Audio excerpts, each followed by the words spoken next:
तो सियासी ऑपोजिशन को क्रश करो, मुल्क को मुकम्मल टेक ओवर करो और फिर हार्ड फैसले लो। ये जितने लोग कहते हैं ना हार्ड स्टेट बहुत जरूरी है, हार्ड फैसले लेने, हार्ड फैसले लेने, हार्ड फैसले लेने, ये सारे लोग हमायत करेंगे जब रियासत हार्ड फैसला लेगी इसराइल के मामले में। क्योंकि जी तकाजा है हमारा, हमारे लोग तो भूखे मर रहे हैं। आपको याद होगा फलस्तीन की लोग आवाज उठा रहे थे, यहाँ पे आवाजें थी बड़ी बुलंद, बड़े जिम्मेदार जनरल जो कहते थे आप फलस्तीनी क्यों बात करते हैं, लोग यहाँ भूखे मर रहे हैं।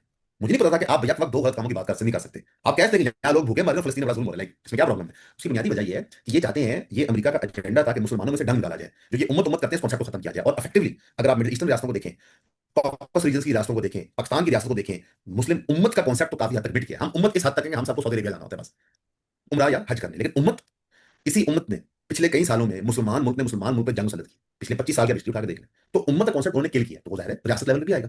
क्या हमारी रियासत में आज लोग ढिंडोरा नहीं पीट रहे जब ईरान ने यहाँ मिसाइल मारी थी, ईरान को मार दो फाड़ दो, अफगानिस्तान को मार दो फाड़ दो। अच्छा मैं इस बात हैरान हो गया, अफगानिस्तान यहाँ जारियत करता है, आप जवाबी कार्रवाई करो, उनको टेबल टॉप पे लेके आओ। इंडिया यहाँ जारियत करता है, उनको सत्ता हस्ती से बढ़ा दो। क्योंकि इंडिया में और अफगानिस्तान में मेरी दानिश के मुताबिक बड़ा फर्क है।